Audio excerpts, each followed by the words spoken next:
নমস্কার, আমি মানবেন্দ্র চক্রবর্তী, জাক্রোশ সভাপতি। অনেকদিন পর বিশেষ কারণে আপনাদের কাছে আসতে হলো। আজকের এই সেশনে আমরা আপনাদের কাছে কিছু তথ্য তুলে ধরব, যেটা হলো মিনিমাম পেনশনের রিকনসিলিয়েশন এবং রিভিশন, হাইয়ার পেনশনের প্রেজেন্ট স্ট্যাটাস এবং দিল্লি হাইকোর্টের বর্তমান কেসের স্ট্যাটাস। তো আজকে প্রথমেই এই মিনিমাম পেনশনের রিভিশন নিয়ে কিছু বলার আগে বলতে চাই যে বিগত 9 ডিসেম্বর 2025 ইংরাজিতে দিল্লি হাইকোর্টে আমাদের কেসটা নির্ধারিত ছিল শুনানির জন্য। সকাল 9:30 হঠাৎ করে একটা অডিও ভাইরাল হলো। সেই অডিওতে বলা হলো যে আমাদের দিল্লি হাইকোর্টের কেসটাই আজকে ডিসমিস হয়ে যাবে। এবং অডিওটা কে দিয়েছে আপনারা ভালো করেই জানেন, আপনারা শুনেছেন।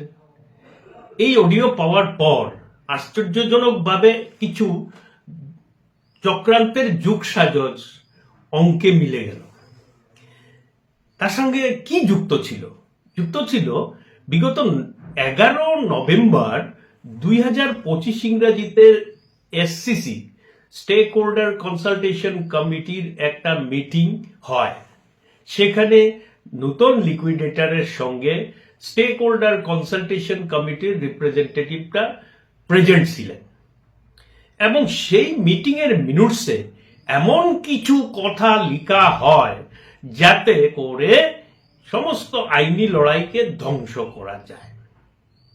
আশ্চর্যজনকভাবে সেই তথ্যটা কিন্তু গোপন রাখা হয়েছে, কেননা 11 নভেম্বর 2025 ইংরাজি থেকে 9 ডিসেম্বর 2025 ইংরাজি পর্যন্ত সেই মিনিটসটা কেউ দেখতে পারেননি, কেননা সেটা শেয়ারই করা হয়নি এবং আজকে পর্যন্ত কিন্তু সেটা শেয়ার হয়নি। কেন হলো না, তার পিছনে কি রহস্য আপনারা সেই অডিও দালালকে জিজ্ঞেস করে জেনে নিন। চক্রান্ত অনেকবার হয়েছে। এর আগে গুয়াহাটি হাইকোর্টে দুইবার কেসকে হারিয়ে দিয়ে আমাদের দিল্লি হাইকোর্টের কেসটাকেও ধ্বংস করার চেষ্টা করা হয়েছে। এবং এই অডিও দালাল প্রত্যেকবার বলতে থাকে আমাদের কেসের ডেটে যে যখনই কেস উঠবে সেই কেসটা ডিসমিস হয়ে যাবে। এই কেসটা ডিসমিস হয়ে গেলে ওদের কি লাভ হবে সেটা তো আজ পর্যন্ত খুলাসা হয় নাই। আমরা বুঝতে পারছি না, একটা কেস যদি শ্রমিক কর্মচারীর স্বার্থের জন্য লড়াই চলছে, সেই কেসটা যদি হেরে যায় তাহলে ওদের কি লাভ হবে সেটা আমরা জানতে চাই এবং এটা আমরা জানার অধিকার রাখি, সবাই জানার অধিকার রাখে। আমরা কিন্তু কোনোদিন কেউ কেস হেরে যাক সেটা আমরা বলি না। ওরা নিজে থেকেই কেসকে হারিয়ে দেয় অন্য কেসকে ড্যামেজ করার জন্য। যাই হোক, এখন হাইয়ার পেনশন নিয়ে একটা কথা বলতে চাই। হাইয়ার পেনশন নিয়ে যখন এনসিএলএটি অর্ডার দিল যে 400,99 লক্ষ টাকা দিতে হবে, তখনই আপনারা দেখেছেন কিছু চক্রান্তকারী দালালরা হঠাৎ করে 120 কোটি নিয়ে নেব, ব্যাংক টাকা ঘুরিয়ে দেবে, এইসব বলে অপপ্রচার শুরু করলো, দৌড়ঝাঁপ শুরু করলো। আরপিএফসি অফিস থেকে শুরু করে অনেক জায়গায় ওদের ধর্ণা দিয়েছে যে 120 কোটি টাকা আমাদেরকে দিয়ে দাও, আমরা আর কিছু চাই না। আমরা কিন্তু তখনও বলেছিলাম যে ব্যাংক এত সহজে টাকা ঘুরিয়ে দেবে না, কেননা ব্যাংক তো লোনের টাকা ঘুরে পেয়েছে। এই টাকা যখন ঘুরাতে যাবে তখনই ব্যাংক কোর্টে যাবে এবং সেটাকে একটা দীর্ঘ আইনি জটিলতার মধ্যে ঢুকানোর জন্যই এইসব চক্রান্ত হচ্ছে। মানুষকে বিভ্রান্ত করে সেই চেষ্টা হচ্ছে যাতে আমরা সুপ্রিম কোর্টে না যেতে পারি, যাতে আমাদের সেই ক্ষমতা আমরা হারিয়ে ফেলি, আর্থিক ক্ষমতা যা দরকার সুপ্রিম কোর্টে যাওয়ার জন্য। ঘটনা কিন্তু তাই হয়েছে। এমন একটা বিভ্রান্তকর পরিস্থিতি তৈরি করা হয়েছে যে 120 কোটি টাকা দিয়ে দেবে। আপনারা কি আজ পর্যন্ত সেই 120 কোটি টাকা পেয়েছেন? নিশ্চয়ই আজকে আপনারা বুঝতে পারছেন এইসব প্রপোগান্ডার পিছনে কাদের হাত ছিল, কারা জড়িত ছিল, কারা এইসব করেছিল। এখানে লাভ কার হয়েছে? লাভ হয়েছে অপোনেন্টের, লিকুইডেটরের। যার দেওয়ার কথা ছিল 400,99 লক্ষ টাকা, সে কিছুই দিল না। এখন একটা আইনি জটিলতার মধ্যে সমস্ত প্রভিডেন্ট ফান্ডের কেসটা ফেসে আছে। আমরা যদি তখনই এনসিএলএটির আদেশ নিয়ে সুপ্রিম কোর্টে যেতে পারতাম, তাহলে কিন্তু আজকে আমাদের টাকাটা হয়তো মিটে যেত, কারণ সুপ্রিম কোর্টে অত হিয়ারিং হয় না। যাই হোক, এখন কেসটা আবার এনসিএলটিতে পেন্ডিং আছে এবং বারবারই তারিখ হচ্ছে। ওই কেসে আমরা পার্টি হই নাই, কেননা আমাদের হাতে এত টাকা নেই যে প্রত্যেক কেসে আমরা পার্টি হয়ে আমাদের আর্গুমেন্ট প্লেস করব। আমরা এনসিএলএটি, তারপরে আপনার সুপ্রিম কোর্ট, তারপর আবার দিল্লি হাইকোর্ট করে আবার এনসিএলএটিতে গিয়ে পিএফ এর জন্য লড়াই করেছি, এখন আবার এনসিএলটিতে পিএফ ডিপার্টমেন্ট কেস করেছে, সেখানে আমরা পার্টি হয় নাই। কারণ এই কেসের যা রেজাল্ট হবে তা আমরা ভবিষ্যতে পদক্ষেপ নিতে হবে। আমাদের অ্যাডভোকেট বলেছেন ওই কেসে তোমাদের পার্টি হওয়ার দরকার নেই, পরে দেখা যাবে, এটা রেজাল্ট আগে আসুক। এখন কথা হলো, এই যে ভদ্রলোক একজন আছেন, অফিসার এবং সুপারভাইজার অ্যাসোসিয়েশনের জেনারেল সেক্রেটারি হিসাবে নিজেকে পরিচয় দেন, উনি বলেছেন যে 120 কোটি টাকাই আমাদের প্রাপ্য, তার মধ্যে আমাদের প্রিন্সিপাল অ্যামাউন্ট হলেই হয়ে যাবে, এবং সেটার ইন্টারেস্ট কিভাবে হবে, ইন্টারেস্ট হবে 8%, 8.25%, এইভাবেই হবে। কারণ উনি বলছিলেন যে আমরা যে হাইয়ার পেনশনের জন্য অ্যাপ্লাই করেছি আমাদের ব্যালেন্স পিএফ স্ট্যাটাস দেখিয়ে, সেটা নাকি ভুল। উনি যেটা বলেছেন ওটাই শুদ্ধ, তাই বিভ্রান্ত না হওয়ার জন্য সবাইকে আবেদন করেছেন। আমরা সবাইকে একটা প্রশ্ন করতে চাই, কাগজ কলে যারা চাকুরিরত ছিলেন এদের স্যালারি যেখানে বন্ত, তার মধ্যে দুইজন বিশিষ্ট লোক ছিলেন, একজন ছিলেন বিশ্বদীপ ভট্টাচার্য, ডাকনাম রাহুল, আরেকজন সুব্রত সিনহা। এরাই আমাদের স্যালারি সংক্রান্ত সবকিছু, পেনশন সংক্রান্ত সবকিছু ওরা মেনটেন করতেন। কেউ কি কোনোদিন দেখেছেন যে 1 টাকার স্যালারি বা 1 পয়সার গন্ডগোল হয়েছে? উনি নিজেও এত বছর চাকরি করেছেন এবং এদের দ্বারা ক্যালকুলেট করা স্যালারি নিয়ে ওনার আজ পর্যন্ত কোনো ধরনের অভিযোগ আমরা দেখতে পাই নাই। কাজেই এটাই ধরে নেওয়া যায়, এটাই ধরা উচিত যে এদের ক্যালকুলেশন সবসময় শুদ্ধ হয়। এখন কেন এই কথা বলছি, কারণ হাইয়ার পেনশনের যে ক্যালকুলেশন আমরা করেছি উইথ 12% ইন্টারেস্ট, সেই ক্যালকুলেশনটা সুব্রত সিনহা করেছেন। আমরা সেখানে যৌথভাবে ছিলাম, কিন্তু সুব্রত সিনহা আলটিমেটলি ওই হাইয়ার পেনশনের মেজরিটি কাজ করে সেটাকে আপলোড করেছেন, এবং বিশ্বদীপ ভট্টাচার্য রাহুলকে লিকুইডেটর এঙ্গেজ করেছিলেন যে ও যেন পেনশনের কাজটা কমপ্লিট করে সমস্ত ডাটা আপলোড করে। যাই হোক, দেখা গেল রাহুল সেই কাজ করার পর লিকুইডেটর সমস্ত কিছু ভেরিফিকেশন করে আমাদের তথ্য যখন সঠিকভাবে মিলে যায়, তখন লিকুইডেটর আমাদের পেনশনের হাইয়ার পেনশনের জন্য পিএফ ব্যালেন্সে যা দেখানো হয়েছে সেটাকে আপলোড করেছে। যদি ভুল হতো তাহলে কি লিকুইডেটর আপলোড করত? নিশ্চয়ই করতো না। আর যাদের দ্বারা সারা জীবন স্যালারি হলো, স্যালারির ক্যালকুলেশন, এরা কি ভুল করতে পারে? এবার আপনারাই বুঝে নিন যে এইসব প্রপোগেন্ডা করা হয়েছে শুধুমাত্র আপনাদের বিভ্রান্ত করার জন্য। এখন আসছি যে হাইয়ার পেনশনের পর অ্যাপ্লাই করার পর যখন দেখলো ওরা যে কোনোভাবেই ঠকানো যাচ্ছে না, তখন অনেক মানুষকে দিয়ে ওরা জিরো ব্যালেন্স, পিএফ কে জিরো ব্যালেন্স দেখিয়ে হাইয়ার পেনশন আপলোড করিয়েছে। এদিকে প্রভিডেন্ট ফান্ড যাতে কম পাওয়া যায়, ইন্টারেস্ট কমে যায়, প্রিন্সিপাল অ্যামাউন্ট এসে যায়, তার জন্যই বিভিন্ন ভিডিও দেওয়া হয়েছে। এখানে একটা ভিডিও অ্যাড করলাম, এটা থেকেই আপনারা বুঝতে পারবেন। যেখানে আমরা 12% পাওয়ার যোগ্য, সেখানে উনি বলছেন 8.25%, 8.5%, এইভাবে ক্যালকুলেশন দেখাচ্ছেন। আনফান্ডেড পিএফ উইথ ইন্টারেস্ট আমাদের হলো 106 করোড়, এবং ইপিএফও যে টাকায় আদায় করুক, যদি উইথ ইন্টারেস্ট যদি আমাদের যদি দেয়, তাহলে সেটা নর্মাল ইন্টারেস্ট পে করবে আমাদের, এর বেশি কিছু না। নর্মাল ইন্টারেস্ট হলো যখন যেটা 8.65, 8.55, 8.15, যখন যে ইয়ারে যে রেট ছিল সেটাকে ধরে হিসাব করে আমাদের দেবে। এবং আমরা একটা ক্যালকুলেট করেছি যে মার্চ এন্ডিংয়ে, মার্চ 25 এন্ডিংয়ে আমাদের 106 কোটি হয়ে দাঁড়াচ্ছে, উইথ ইন্টারেস্ট 171.82 করোড়, মানে 172 কোটি দাঁড়াচ্ছে। ওটা আমরা কোনোদিনই পাবো না, এস পার ল, এস পার অ্যাক্ট আমরা পাবো না। এটাকে লোককে ভুল বোঝানো হচ্ছে। অন্যদিকে গৌহাটি আদালতে লিকুইডেটর যে এফিডেভিট সাবমিট করেছে, সেই এফিডেভিটে লিকুইডেটর বলছে যে শ্রমিক কর্মচারীর প্রাপ্য নাকি 106,69,59,252 টাকা। এই হলো সেই কাগজ, এই ভিডিওতে আমরা দেব।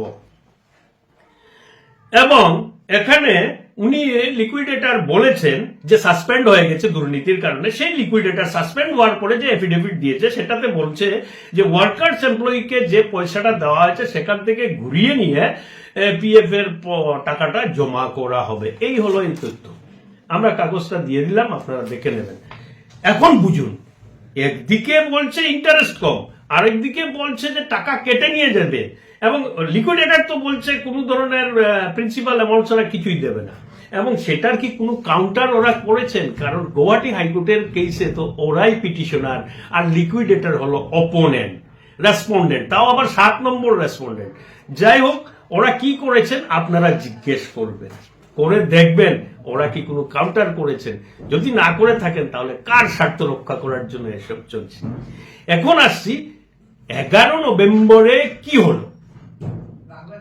11 নভেম্বর 2025-এ একটা বিশাল চক্রান্ত করে এমন একটা মিনুটস তৈরি করা হয় যার দরুন আমাদের কেসটা ওরা ড্যামেজ করতে পারে। কিন্তু ঈশ্বর, আল্লাহ, যাকেই আপনারা বিশ্বাস করেন, মনে রাখবেন সৎ পথে চললে পরে ওদের আশীর্বাদ সবসময় থাকে। তাই আমাদের কেসের কোনো লোকসান ওরা করতে পারে নাই। যদিও ওরা সকালে বলেছিল যে আজকে কেসটা ডিসমিস হয়ে যাবে, আমাদের কেস ডিসমিস হয় নাই। উপরন্তু আমাদের কেসটাকে সঠিকভাবে মূল্যায়ন করার জন্য প্রতিপক্ষকে এবং আমাদেরকে বলা হয়েছে যে 3 পাতার মধ্যে রিটেন আর্গুমেন্ট সাবমিট করার জন্য। আপনারা অর্ডারটা নিশ্চয়ই দেখেছেন, এখানে আমি অর্ডারটা আবারও দিয়ে দিলাম। তো এবার বুঝুন যে মানে কোনোদিন তো কোনো সৎ কার্য এদের দ্বারা হয় নাই। আগে যখন অফিসার অ্যাসোসিয়েশনের জন্য পে রিভিশন হতো, আপনারা দেখেছেন ওয়ার্কাররা ওপেন এন্ডেড পে স্কেল পেয়ে অফিসারদের ইভেন এক্সিকিউটিভ E1 লেভেলের থেকেও স্যালারি বেশি হয়ে গেছিল। এবং আপনারা দেখবেন ইনক্রিমেন্ট রেটও ওপেন এন্ডেড থাকা, ইনক্রিমেন্টও বেশি হয়ে গেছিল, যার জন্য উনি অনেক কোর্ট আদালত করেছেন। 2 নম্বর দেখবেন যে উনি যখন রিপ্রেজেন্টেশন করছিলেন তখন উনি কনভিয়েন্স অ্যালাউন্স 500 টাকা, 520 টাকা বা 40 টাকায় ফিক্স করে দিয়েছিলেন, যেখানে আমাদের 1000 টাকার উপরে কনভিয়েন্স অ্যালাউন্স আমরা নিতে পেরেছিলাম। তো কোনোদিনই যে, এবং বিভিন্ন সময়ে আমরা দেখেছি যখনই কোনো অফিসারকে সাসপেন্ড করা হতো, কোনো পানিশমেন্ট দেওয়া হতো, ওরা নীরব ভূমিকায় চলে যেত। কারণ ওদের রক্তেই দালালি, জন্মলগ্ন থেকেই ওরা দালালি করে এসছে এবং আজও করে যাচ্ছে, যাতে শ্রমিক কর্মচারীর সর্বস্ব বিনষ্ট করা যায়।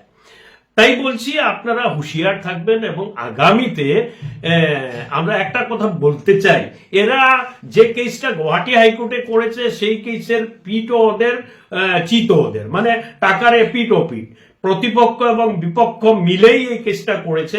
এবং এই কেসটার যেই রেজাল্টই আসুক সেটা কিন্তু শ্রমিক কর্মচারীর বিপক্ষে যাবে। যদি ওরা জিতে যায় তাহলেও প্রিন্সিপাল অ্যামাউন্ট এবং কোনো ইন্টারেস্ট না দেওয়ার প্রশ্ন আসবে।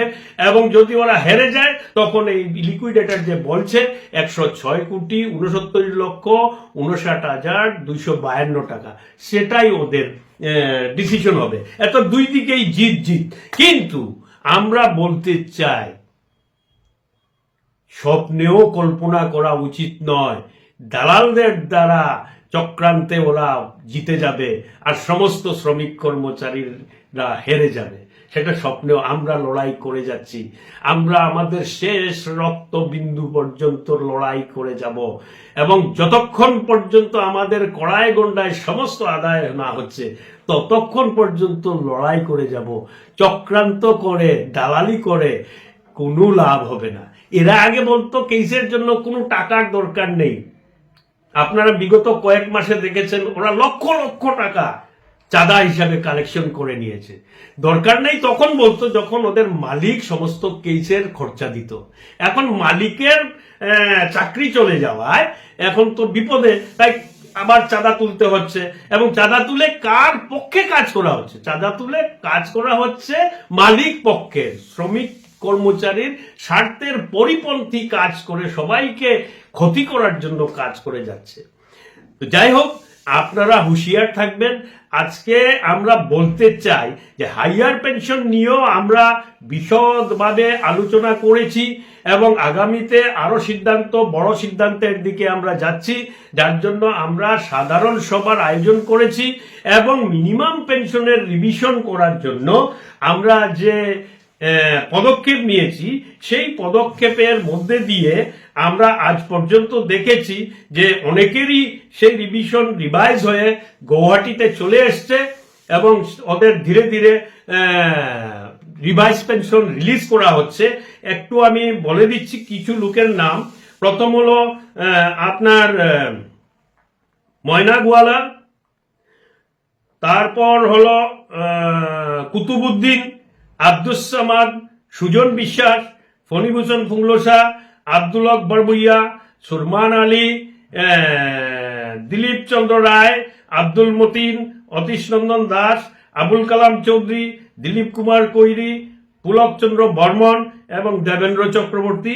এটা হলো একটা লিস্ট। ওদের পেনশনের সমস্ত কাজ কমপ্লিট হয়ে গেছে, এখন শুধু এরিয়ার সুদ্ধা মিনিমাম রিভাইজ পেনশনটা অ্যালাউ করা হবে বা রিলিজ করা হবে। 2 নম্বর লিস্টে আমাদেরকে জানাচ্ছে অতুল সেন, রঞ্জন ভট্টাচার্য, অনিমেষ কুমার পণ্ডিত, অর্চনা নাথ, আবুল ওয়াহাব, নিত্যমঙ্গল ঘোষ, অমলেন্দু রায়, দেবজ্যোতি বড়বুইয়া, বিভাস রঞ্জন ভট্টাচার্য, ইন্দ্রজিৎ চৌধুরী, অমল দাস, শ্যামলকান্তি বিশ্বাস, মণিলাল জাগিরদার, নিশিকান্ত ভৌমিক, মলয়কান্তি রায়, অলিউর রহমান চৌধুরী, অজিত রায়, দেবব্রত নাথ, দেবাশিস দাস, মনোজকান্তি ভট্টাচার্য এবং বাকি যাদের এখনো পর্যন্ত রিলিজ হয়নি এদেরও কাজ চলছে। আমরা প্রতিজন মানুষের জন্য লড়াই করে যাচ্ছি এবং প্রতিজন মানুষের কোড়ায় গন্ডায় হিসাব করে যাতে অধিকার রক্ষা করতে পারে তার জন্য লড়াই করে যাচ্ছি। কোনো কোনো দুর্নীতির কথায়, চক্রান্তকারীর কথায় আপনারা ভুলবেন না। আপনাদের লড়াই আপনাদেরকেই লড়তে হবে। বেপথে পরিচালিত করার জন্য যে চেষ্টা হচ্ছে তাতে পা দিলে আপনাদেরই লোকসান হবে। আমরা লড়াই করে গেছি, করে যাচ্ছি, আগামীতে আমাদের সংগ্রাম তীব্র থেকে তীব্রতর হবে। আপনাদের সহযোগিতার জন্য আমরা লড়াইয়ে টিকে আছি এবং টিকে থাকবো এই বিশ্বাস করি। যেভাবেই হোক, যত চক্রান্তই হোক, আমরা এদের পরাস্ত করে আমাদের লক্ষ্যে আমরা পৌঁছব, এটাই আমাদের প্রতিজ্ঞা। আমরা বিশ্বাস করি যে সমস্ত বাধা বিপত্তি অতিক্রম করে, সমস্ত চক্রান্ত পরাস্ত করে আমরা আমাদের ন্যায্য অধিকার আদায় করে নেব। ঐক্যই আমাদের একমাত্র শক্তি। ভালো থাকুন, সুস্থ থাকুন। এই সংগ্রামে, ন্যায় যুদ্ধে আপনারা সামিল হয়ে আপনাদের অধিকার রক্ষা করতে আরো জোরদারভাবে এগিয়ে আসুন। বন্দে মাতরম, ইনকলাব জিন্দাবাদ।